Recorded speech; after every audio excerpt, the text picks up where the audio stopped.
Hello, I'm Eagle Gardens 1 on Instagram, and this is fucking talking shit with Eagle, episode 424. Hopefully, you guys had an amazing day. I know I have. I've got a great guest for you tonight, a fellow Michigander, 517 Legend Seed Co. How you doing, my friend? You want to tell us how you're doing and where they can find you? I'm doing good. I appreciate you having me on. Yeah, I'm in Michigan. You can find me on Instagram. I got my email tagged on there, so you can hit me up there if you want as well. I'm sure some of these good mods in chat will be able to throw your IG up throughout the conversation as well. So hopefully anybody looking be able to find you, good sir. So So, what are you smoking on tonight? I see you're obviously vaping. What's I'm in the bag? I'm smoking on some bud I got from my friends, some Divine Gelato and some GMO. So I've been seeding everything, so I didn't feel like de-seeding right now, so I'm smoking some of that. Fair Definitely enough. very Fair nice. enough. So I guess we usually start this conversation off right off the bat with when did cannabis enter your life? If you don't want mind telling me. When was your first experience with cannabis? Well, it was back when I was 14. I was hanging out with my friend Cody's house, and they busted out this little, those things that come in a tube and you could squeeze it out and you put it on something, but this was like a little pipe shaped like that to blow bubbles with it. And like they just put some aluminum foil in there and we smoked out of that thing. And it definitely worked really good. But they kind of let me take it home with me, and my mom found it in my pocket and found out that I was smoking. So yeah, I was only 14 then though. Right. Yeah. So But you yeah, ended it's up been being the fall guy for the first time. Well, right. almost. That's so. It Did that? How big of a dent did that put in it before your the next time? it didn't deter me at all. Like I think it just made me want to do it more. You know what I'm saying? Like that's what's up. I just kept doing it, and then once I turned 15, like it was really regular. Then like me and all my friends figured out ways to find it somehow. Then it just became like a medical thing. I realized that it would help me get my schoolwork and just help me focus for my ADHD. I was like, this is amazing. And so I just completely gave up the medications they were trying to give me before. They were trying to have me on Ritalin. I was on it since I was like 6. Ridiculous. Yeah. That stuff, man. I think that stuff got overprescribed. Like there For was real just an though. era where they just threw that shit at everything. That kid has energy. Give him some of this. So so it sounds like it came pretty regular right off the bat there. I mean, nice, nice. So do you remember was it part of the era where you could actually put like a strain with it, or was it still like mainly in the brickweed era? It was yeah, all brick back then. Like occasionally you'd get some really nice stuff, but yeah, it was all brick. There wasn't anything medical in my area until like 2010, and this was back like 2005 ish that I started smoking. I think maybe 2004, somewhere in that zone. Nice, nice. Yeah. So you noticed, so you said you seemed to kind of notice the medical benefit right off the bat. I mean, would you say that it's a true statement? Yeah, it helped my ADHD like just as much as Ritalin, but without making me a zombie, and it actually made me functional. So I was like instantly into that. And so after I just kept trying to get it all the time, and sometimes I couldn't, so I would do other things because I was just going through a bunch of bullshit. So I would be on like fucking alcohol or whatever. I was super poor growing up, so like we lived in motel, we lived in freaking falling apart, building like all kinds of bullshit. So like drinking was pretty regular to help with that. And if cannabis would have been available, I would have been doing that. But you know what I'm saying? So whenever I could, I'd be smoking, but anything else, I would just be doing other crap. And eventually, I actually had enough when I was in my 20s to be able to just constantly have enough bud. I gave up drinking. I gave up doing anything else. Like I gave up cigarettes. Yeah, I've just been doing cannabis for the longest time now. Like I can't even stand alcohol. That's pretty awesome in my opinion. Uh, I don't drink either. I can't even. You couldn't even now if I wanted to be honest with you. Uh, Right? Body just I have rejects no it. desire whatsoever.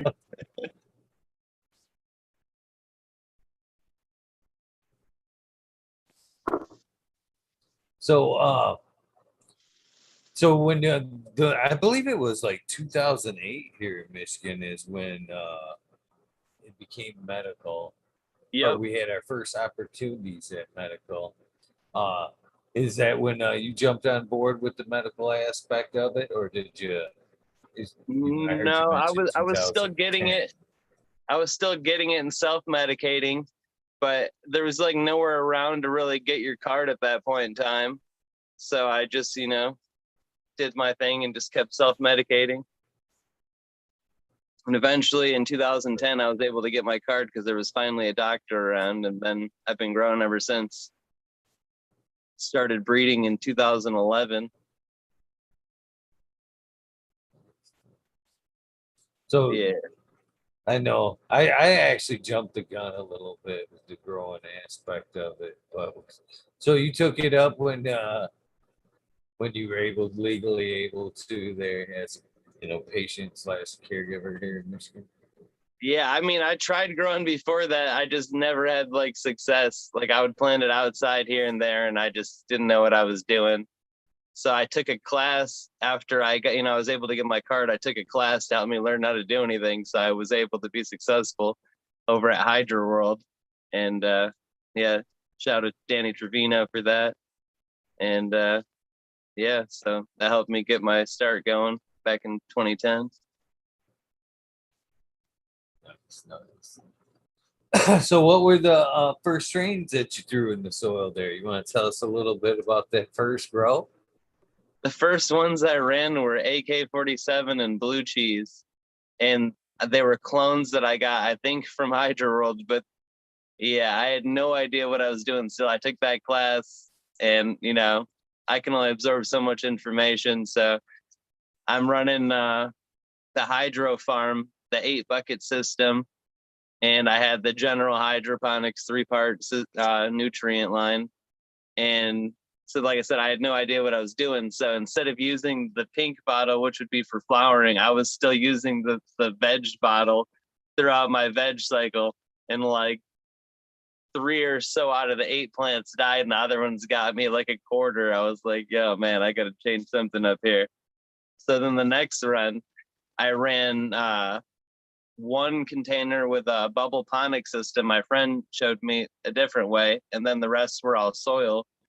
And the bubble ponics one did great, but it was just a pain in the ass to do it that way. So I just still kept it like 50-50 soil and that. And then yeah, then like I just decided over time to go just all soil. I don't use any hydro besides my cloner.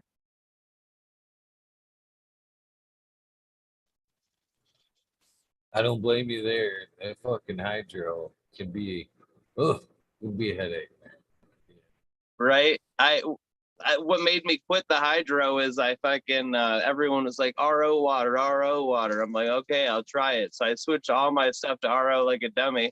And like 2 days later, like everything was just wiped out because I didn't add any CalMag or whatever else I was supposed to add. I think it was the pH even. I don't even know. I honestly don't have a clue. I just know that everything was great.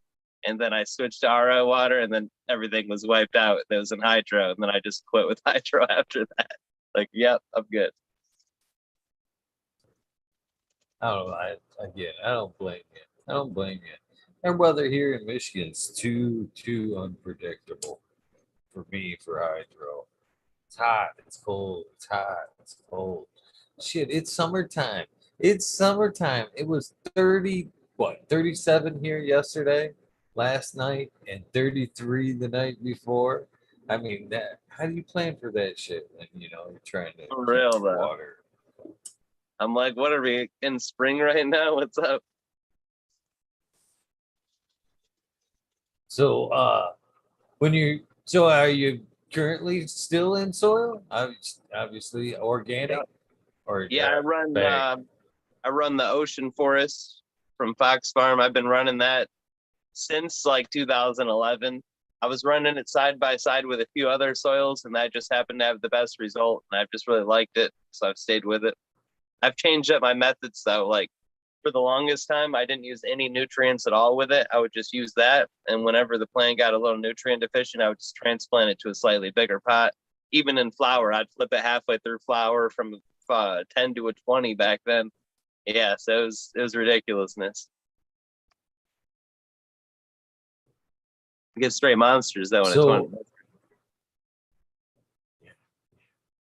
So what were some of the first strains you decided to work on? Uh, Tell us about the beginning of breeding. The first strain that the first when I first started breeding, I was at a friend's house and they had a plant grown in their front yard and they were like, "Yo, take this and do some work with it. You can flower it out and whatnot." And so it was a reg seed, so we didn't know if it was a male or female. They just got it from a seed bank, and I took it home. I vegged it out. It ended up being like the nicest plant I had. I was like, "Oh, this is amazing." So I threw it into flower. Like a couple weeks in, I'm like, "Wow, these are some weird looking buds." You know what I'm saying? And then like I did some work. I'm like, "Yo, this is the freaking male." So I got it out of there, threw it in my veg room, and just kept it in there. And then once it was starting to throw pollen and whatnot, then I hit the white widow jack hair. I hit the mids plant that I called the chronic. I hit, I believe, the Cinderella 99 and the train wreck. I was running all these at the same time, so I hit all those with that. And then the only one of those I've ever even got to run was the mids, the chronic plant crossed with the strawberry kush. That's what that male plant was strawberry kush.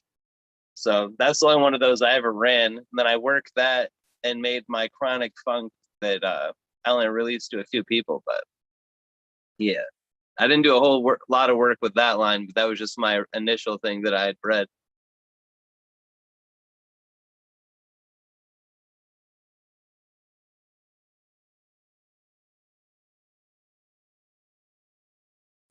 So what initially made you want to start breeding? Was it just What made me want to playing? start breeding was realizing that a lot of the strains that were available just did not affect me properly. Like I said, it helped me with my ADHD, and a lot of the stuff that was then available was not helping me with my ADHD at all.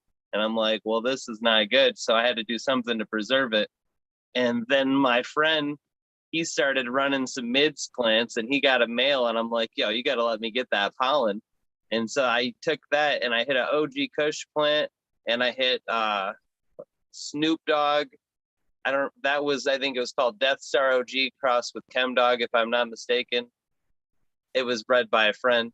And then Ultra Sour and a couple other ones. I hit all those with that mids plant. But then the one I ran was the OG Kush times that mids plant called the OG Mids.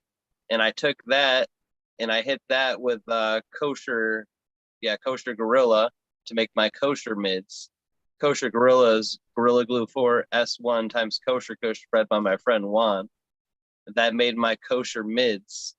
And then I took that same kosher gorilla I was just talking about and hit a plant called Drop Funk, which is Chem 91 times lime green brickweed from the early 2000s. That was bred by my friend Drop Funk. And so that made the kosher gorilla funk. And then I took a sweet female of the kosher mids and I hit that with the kosher gorilla funk to make my funky mids. And then I've used that with numerous strains. So I've definitely done a lot of work with that original brickweed cross from the OG Kush to the brickweed. Pretty awesome, man. That's pretty awesome. So, what are some of the terp profiles of some of the strains you got? What do you tell me about some of the stuff you're working with currently? Well, cut wise, the drop funk is like a funky, skunky, like hard to describe strain. If you cure it just right, it smells like dill pickles, like it's crazy. And then the Frankenberry is another one I used to breed with. That's when I got back in 2011 or so. Like it's Strawberry Cough times Northern Lights #5, and that was bred by a dude in Flint. So it's not the strain on the internet that's labeled as Frankenberry. It's something different. But you know what I'm saying? I didn't name it, so that's just what it's called. And that one has like straight up Skittles terp profile. It's more like a lemon lime Skittles though. But I use that to make a bunch of stuff like my gold francs, and the gold francs is that times the 78 Acapulco gold. The gold francs is basically the same terp profile with more of a lime, so it's like Skittles but lime leaning, and that stuff's super crazy. I use that to make my recently released Kumite. I use that Frankenberry to release the Franken skunk, and those were both hit with 80s roadkill skunk to make those. The roadkill skunk is like a bitter lime, but it had like a crazy burn your eyes and nose. It was like, what the fuck? It was like smelling a pepper, but didn't have any pepper smell. It was very crazy. And let me think. I got all kinds of different strains. I got like 30 different strains. So it's really, but one of the ones that I have that I made a while back is called Cake Face. That's blueberry pancakes times Face Modo GF2. The blueberry pancakes is a clone only 28% THC with blueberry pancakes and syrup terps. I still have that as well, but that's the mom of the Cake Face. The Cake Face is like that, but it also is like vanilla. And while it's flowering, like for most of the time, it smells like squished bugs. So, I mean, I'm not really the biggest on terps. I'm all about effect. The Cake Face is like just put you on your ass, just like you're not going to do anything for the rest of the day if you smoke that stuff. The drop funk is for if you got stuff to do, you just take like a couple puffs of that and you're just out getting stuff done. Like they all have like specific effects that make them unique is what I breed for. Is the effect and the lineage. The terps like the third thing on my list for what I breed for. But it is important, you know, it's just not as important as the other factors to me. Most people the terps is like way up there, but effect is #1 because it doesn't matter what it smells or tastes like if it doesn't work right for me. Gotta have that proper medication.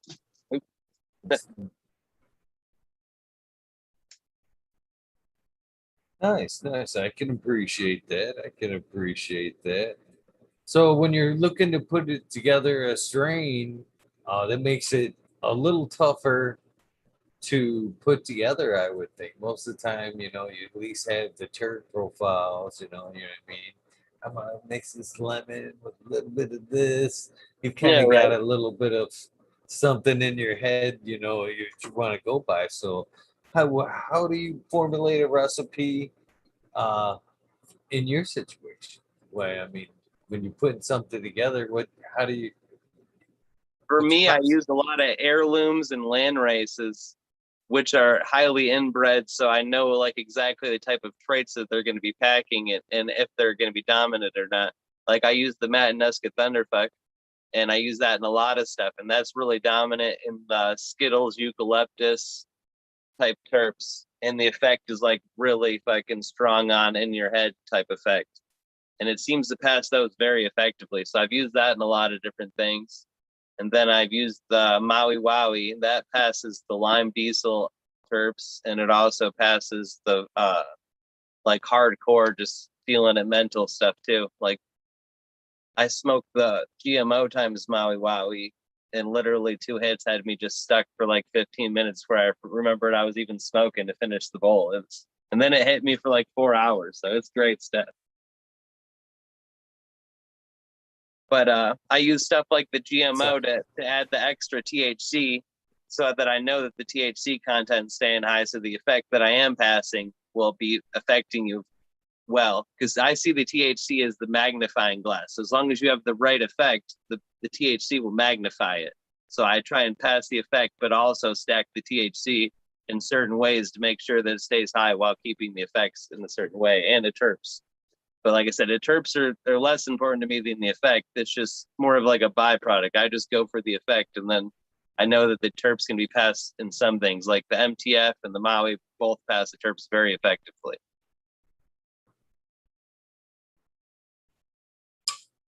Which is the best way to pass the terps?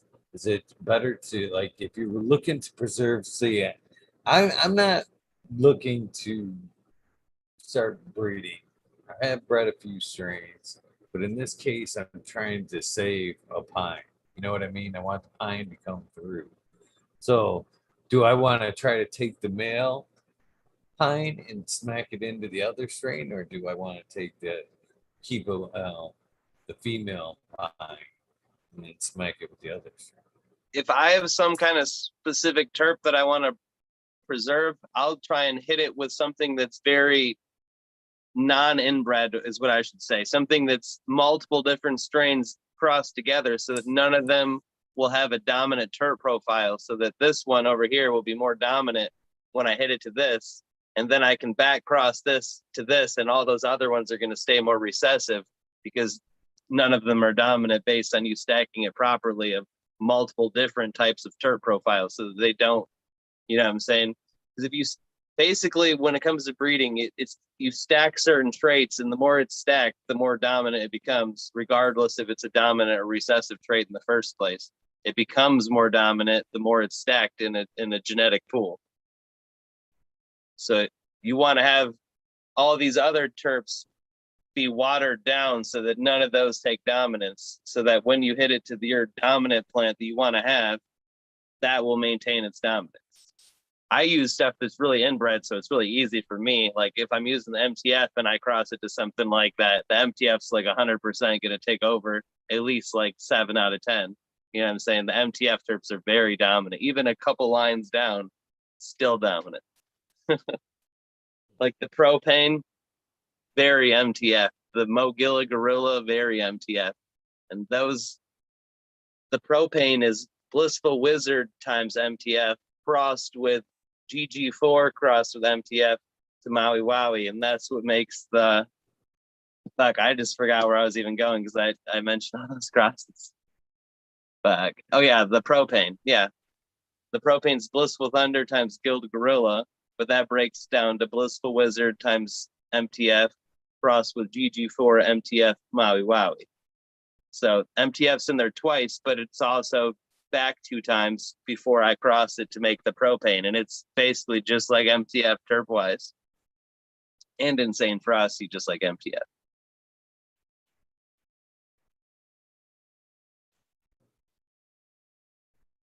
So, what would you say would be your most strongest strain out of your lineup?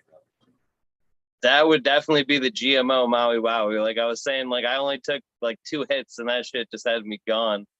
But next to that would be the cake face, because if you, like I said, if you smoke any of that, you're basically not going to get anything done. Like I can't get anything done when I smoke cake face. I just only save that stuff for when I have a free day, or else I know that I'm going to be trying to do stuff and I'm going to be wanting to do stuff.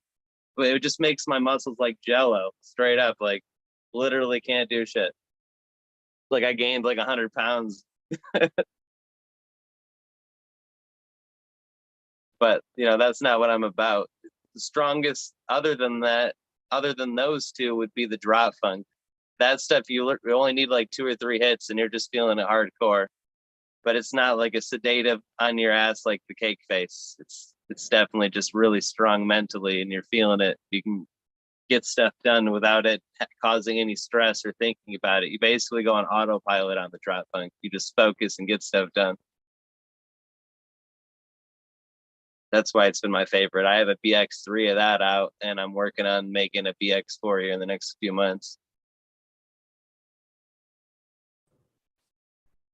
Proper breeding takes so much time. Do you have time anymore? Do you have space to grow just the day?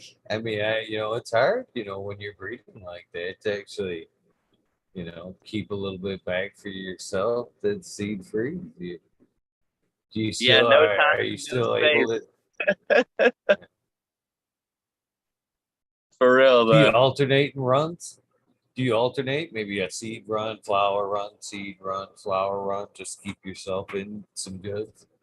Well, I have a perpetual harvest, so I just pull a different plant each week. So sometimes I might decide to not hit a plant. Like I have some drop funk that I didn't hit just because it's my favorite strain and I wanted to smoke it.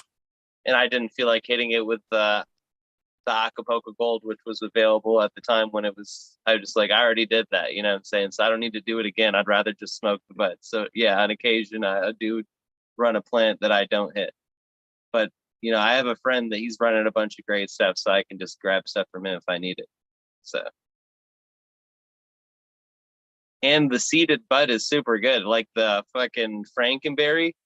This time that I ran it, I've been running it since 2011, so 10 years. And this was the best it's ever been, in my opinion, like strongest it's ever been. And it was only ran under 93 watts in a 2 gallon and fully seeded by the Acapulco. No, fully seeded by the Roadkill Skunk, not the Acapulco. So yeah, I was really impressed. Like I cannot believe that a seeded plant beat out all the non-seeded plants that I've ran, because I've ran, like I said, 10 years. I've ran that plant a lot of times. And yeah, definitely the best it's ever been. Super potent. I'm glad to hear that you have no qualms in smoking that seeded bud. To be honest with you, um, I've had a conversation with Genetic Memory Farms way back when. But in that conversation, uh, we came across something that we both agreed on, and that is kind of think that when that bud gets seeded, it goes through a different chemical process that makes it a little bit more of a different high. So basically, you could take same strain, Sensimilia, same strain, seeded, and there would be a noticeable uh, buzz difference there. And I think that seeded flower there just tweaks things just a little bit. So what we're talking about is how THC contents so high these days, and it's a measure of how strong the cannabis is.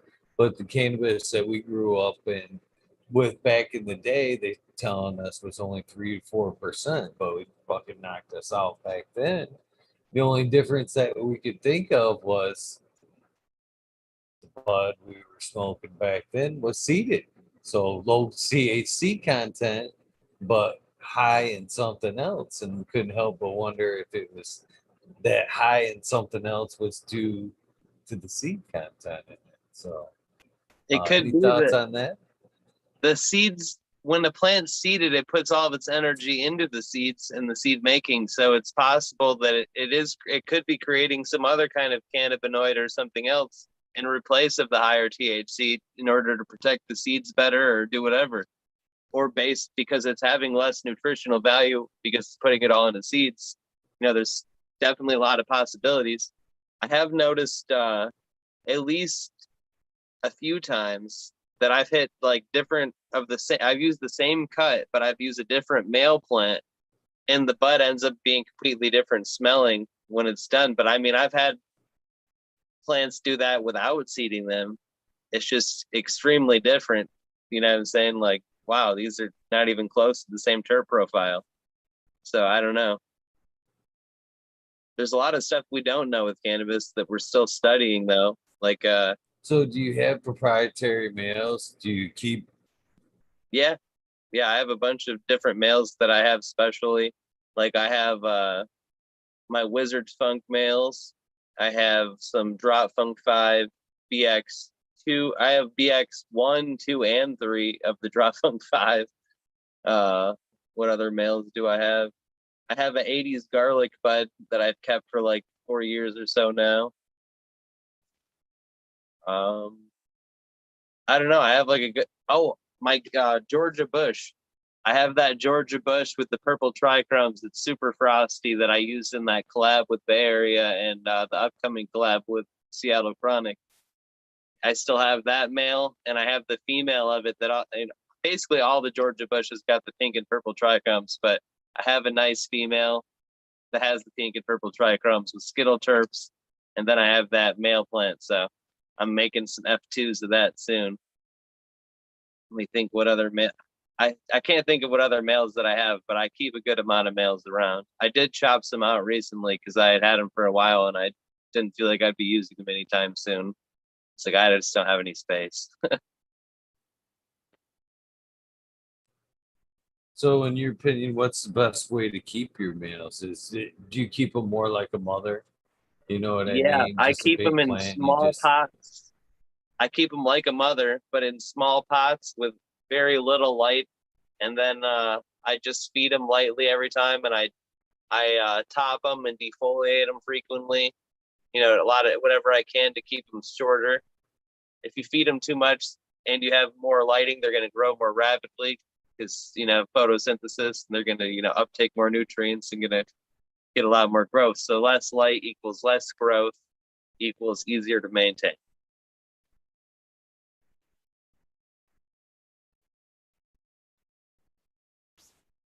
so. Do you do anything different in preparation for your seed run? You feed them anything different, anything like that? I don't do anything like veg or anything differently for the seeds. I mean, in all honesty, I've even done seed runs like I am right now, where I just got a clone, like literally a small clone from my friend, and flowered them directly like that. So, however, I feel like running them, I just make it happen.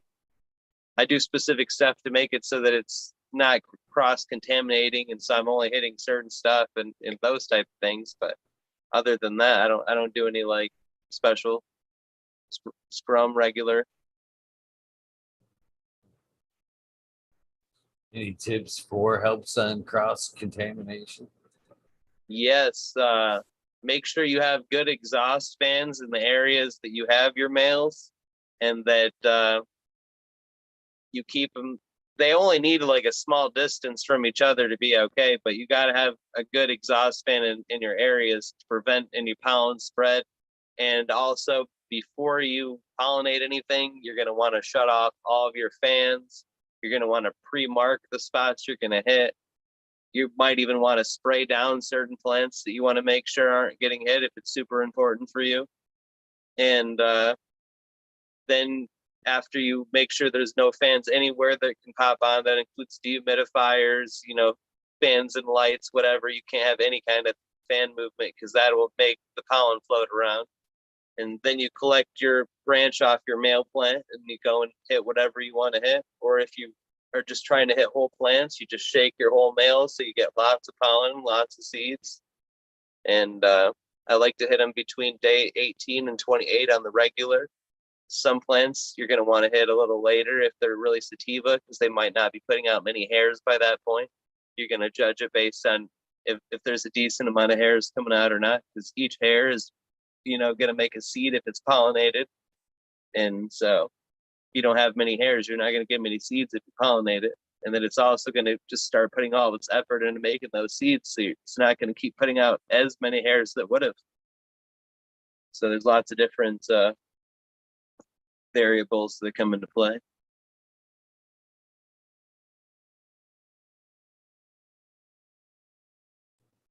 So, can you tell me a little bit about your grow style? Start rewind a little bit. You want to tell me how you manicure your plants, with your training a Yeah, little bit? Veg? for sure.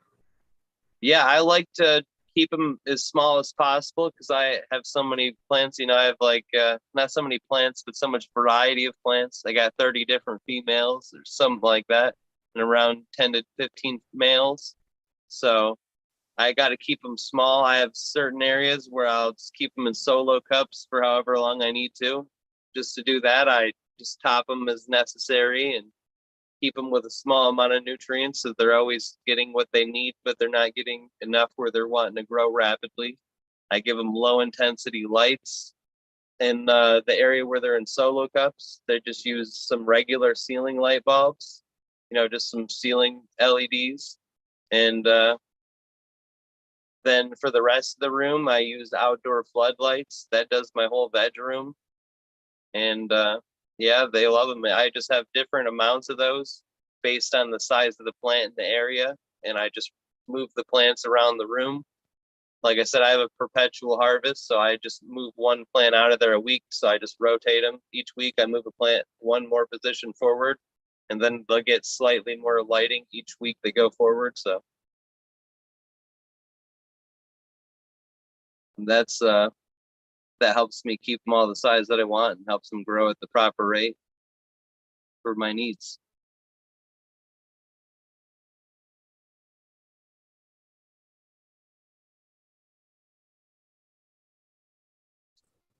Gotta love the perpetual. Gotta love a perpetual. I suggest it to anybody. Uh, yeah. For me, I just don't like the pain of trying to harvest everything at once. I like the I like the having it all the time versus Yeah, I trying to totally budget agree. it. 100% on both of those. I would not want to have to be pulling tons at once. And I also want to always have something new and available that is fresh. I trying to pull all that at once. How are you supposed to make sure you're getting the best quality as possible unless you have like a team of workers there? If you want to have the best quality, you're going to want to do one at a time so you can take the best care, trim it, and jar it when you need it, and not do it too late or too early.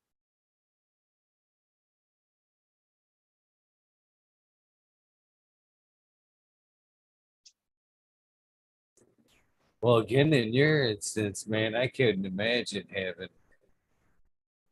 a bunch of like seeds that needed to be harvested. Harvesting can suck as it is, but to have to go back and collect all the seeds out of a large harvest, and split things up would make things oof, way Yeah, more for difficult. for me, I just like to Painstaking. dry them like regular, and then but I dry them a little extra to make sure So that I they're. guess that's my next question is do you do them all at once or do you like store and just kind of pull them out when needed? Break some down and harvest some seeds. Yeah, I chop the whole plant at once and I dry it like that until it's a little past dry like normal. That way you don't have any moisture in the jar, and then I trim it and jar it. Then as I need it, or as if I feel like going through extra, then I will. But it's generally just too much to do it all at once. Like I have so much going on, I can't just sit there and de-seed it forever and do all that. So I just jar it up, keep it like that, and then I'll de-seed it here and there as necessary. I actually have a bunch of different jars of different strains. Like we got a little bit of Coco's cake left in there. We got purple trike. Can't really see in that. I got pancake mix. I got all kinds of different stuff in jars. I keep them in jars that way they can stay fresh and whatnot. Some of the red flag seeds.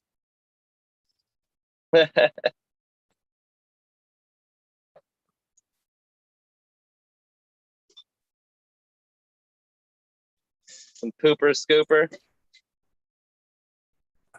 It's fucking awesome, man. Smells amazing too. It's like sour GMO funk because it's the Maui Wowie times GMO. The Maui Wowie passed sour lime diesel terps, but the GMO is also pretty dominant, so it just got the sour GMO on that one. But the other pheno is like sour lime diesel, the one that I said is even better. Jay Huggins in chat wants to know where can they get the seeds? Is it just through IG? Is there a website? I've seen will you be at Gene Charters? coming Yeah, up? I'm gonna be at Gene Traders, and also you can get my seeds through Chai Life Genetics. You can hit up Sapphire. You can get at Neptune. Neptune just has my pancake mix available, but Chai Life has the Pooper Scooper, the Kumite, the Totally Skunked, Yeah. Coco's Cake. Yeah, we just had Gene Traders on the show the other. Yeah, I'm definitely going to Gene Traders. I already have Sorry about that. yeah, I'm a vendor there and whatnot. That's for sure. I plan on having the Pooper Scooper, Rad Plaid, and possibly some Kumite and Frankenskunk with me as well. Then I'm going to be signing stuff, and I'm going to have some shirts and some posters. That's awesome, man. That's awesome, man. I think that's an awesome thing that he's doing there. You know, the Gene Traders kind of having all the good stuff from the cups without the bullshit. You know what Right? I mean? For real, though.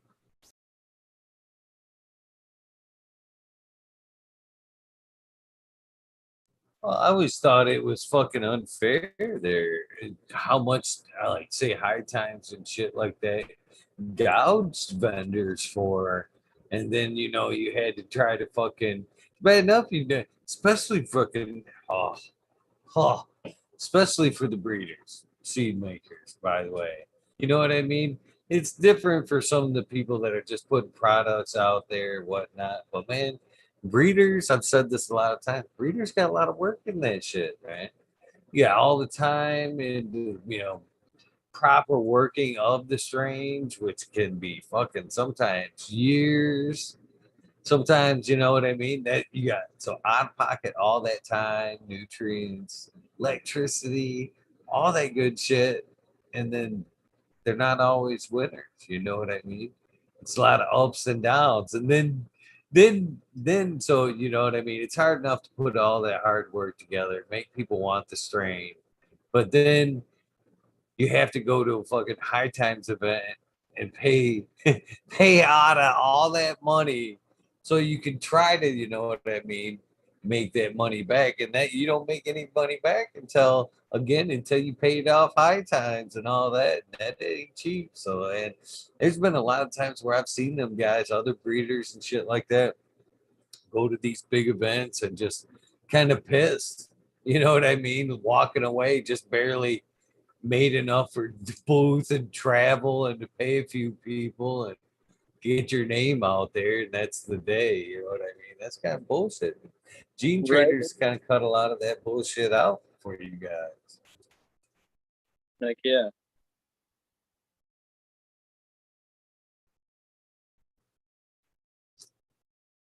So that's pretty awesome. Pretty awesome. Um, so how has your grow change other than hydro to soil? Has your lighting changed throughout through the years there? Oh, yeah. Yeah, I used to run metal halide in the veg, and now I'm just all LED in the veg. No, not in flower at all. Not in flower yet.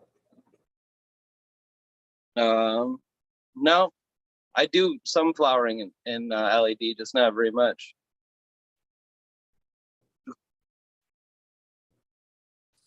Have you seen the difference in seed quality? Um, I have not.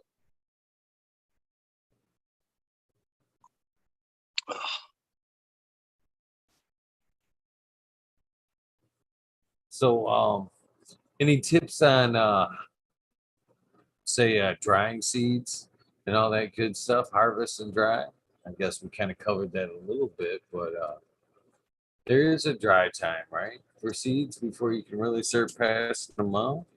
Yeah, I like to dry them like an extra week longer than I would normally, just to make sure they're good to go before I put them in a jar or anything. Ooh. Yeah, for some reason I'm starting to feel like mad nauseous though. Thing might have to pop off here, at least for a minute or something. Right on, right on. Ugh.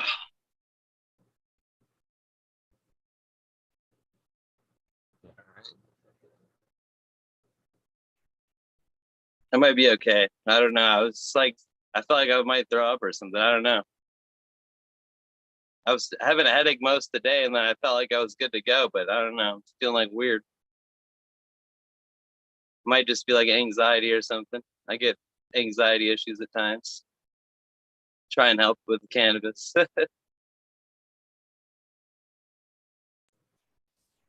Yeah, it must be something in the Michigan air today, man. I've had that headache today myself, man. I've been kind of fighting one off, man. I don't know. Weird headache too. Kind of like loud press. Yeah, it's like right over here. It's like I don't know.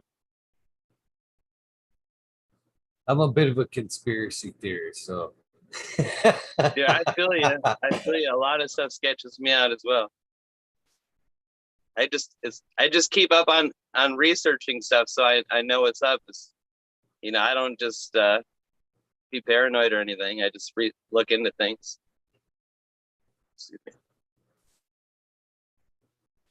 So, what are some of your favorite strains to smoke?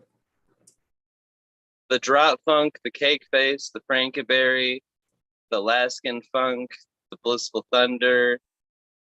I like the GMO, the Mowawi, the Georgia Bush. Let me think. The blueberry pancakes. Yeah, there's a lot 30 of strains I strains. like. Yeah, 30, man. That's quite the catalog there. Yeah, for sure. Is there anything that you're looking to acquire to bring into the garden to work with next? Well, I just got the Granddad Perp seeds from Authentic Genetics, and I'm going to be getting the Northern Lights 5. But there's not really much I'm trying to get. 'Cause, like I said, I like to use the land rice and heirlooms and stuff. And so I like to build my stuff from scratch for the most part from those, other than I like to use occasional cuts like the GMO to add the THC to make sure that I'm not going down in THC content. It just kind of saves time to use that in some ways, but I don't utilize those in everything. Like some stuff I'm just building completely with land race and heirlooms. Like I have Yoruba Gold right now, which is Nigerian Yoruba's Bantu, crossed with the 78 Acapulco Gold that I'm running right now. And then I'm going to be crossing that with some stuff here soon.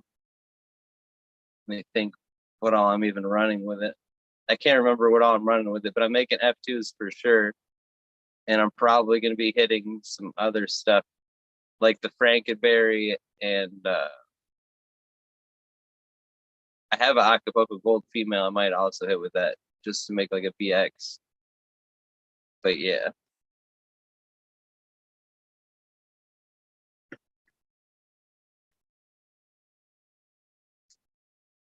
I think I gotta give you. getting a little. What was that? Sorry about that. I got a little bit of a delay here on my end. I was gonna say I'm giving you a little bit of a props from. I really like the idea of you starting from scratch, popping your own beans, pheno selection. You know what I mean? Versus, bringing in necessarily what's hype. It seems to be a common fad for a lot of people these days. These kind of insta breeders not wanting to do the work. You know what I mean? Just Right. bringing in cuts, smacking them with whatever. Just so I got to give you some major props for starting some stuff from scratch, doing your own work, man. Uh, hell yeah, man. It's I awesome. greatly appreciate that. Yeah, for me it's always been about preservation. And you know what I'm saying? Like ever since I realized that there was strains that didn't have effects that would be beneficial for me, I realized that I had to preserve stuff and I've just been working for it since.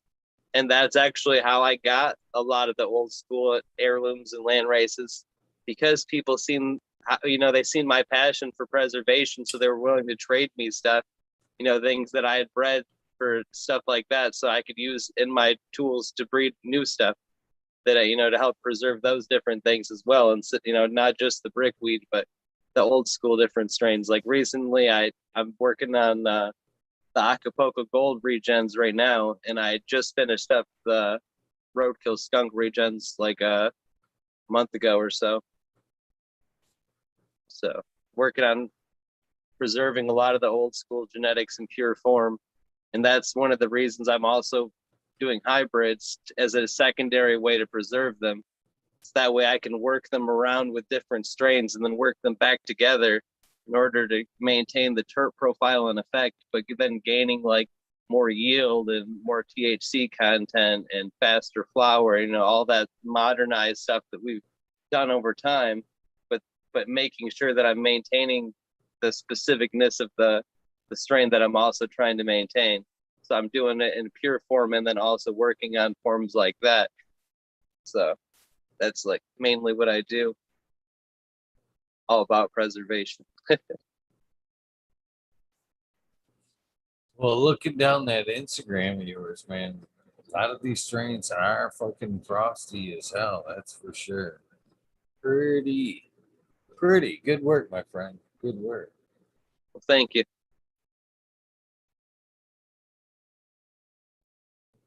So, have you entered any of these into any cups? And they sure look. A few of them look definitely cup worthy. Well, they all look cup worthy.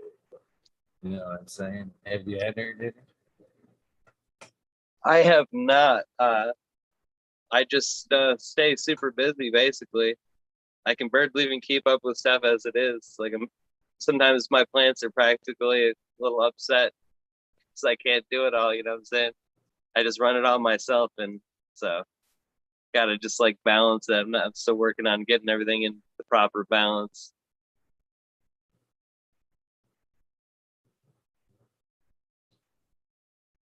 So, what do you look for when you're bringing your males into your projects? Is there any certain traits that you look for in the male? Lineage is what I look for in males. I use males that have a specific lineage that I'm looking for, and that way I know that I'm passing that lineage on to the female that I want it to be worked with. That's what's important to me for males.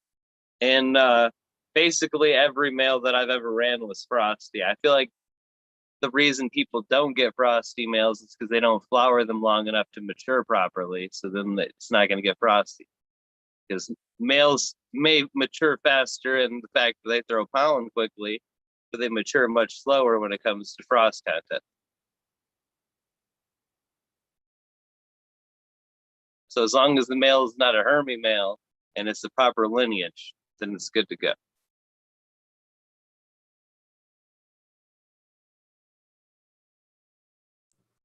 So, do you breed just regular seeds, or do you breed femmes as well?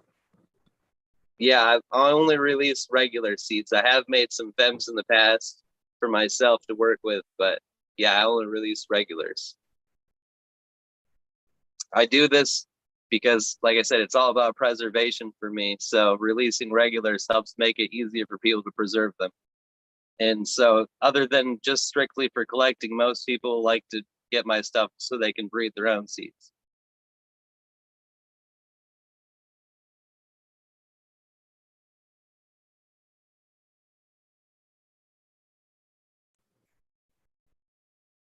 So, how do you go about harvesting your cannabis there? You a wet trimmer, dry trimmer, full hang? I hang the whole plant after, before I chop the plant.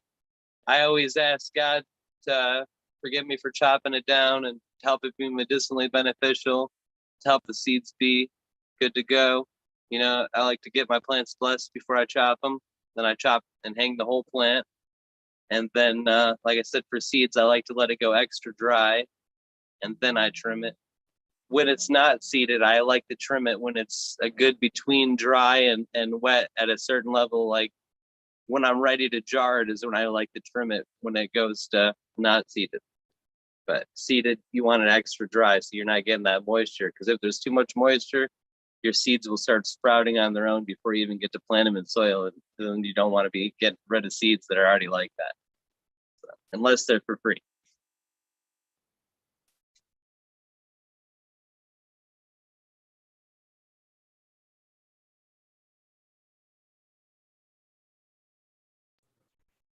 Do you do anything with your extra material other than uh, do you make like say bubble out of it to make edibles? Do you do anything above and beyond with the plant like that? I mean, because that's a lot of it. That's where a good portion of the medicine is. I think is adjusting it like that. Yeah, I make salves.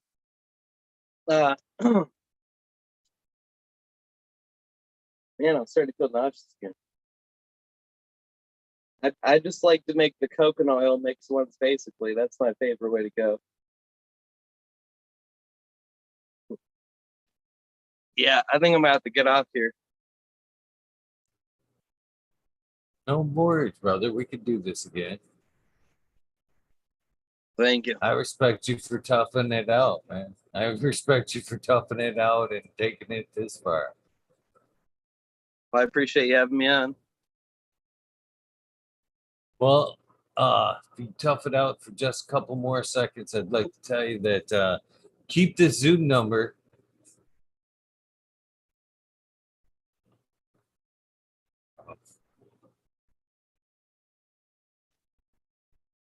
Well, guys, we're gonna have to wind this one up early. You guys know the deal. Try to do something nice for somebody, brand nice kindness do save lives. I'll see you guys in the wormhole in a little bit.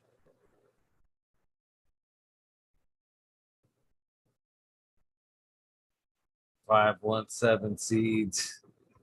Oh, I hope you feel better, my friend. Give me a DM and we'll reset this up. I feel totally bad for this guy. I'll talk to you guys in a bit. We are out of here.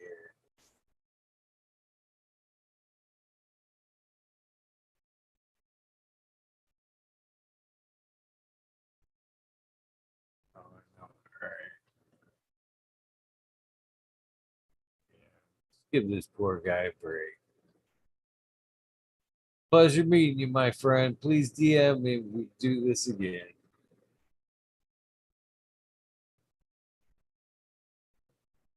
You guys have a good one. I'll see you in a bit.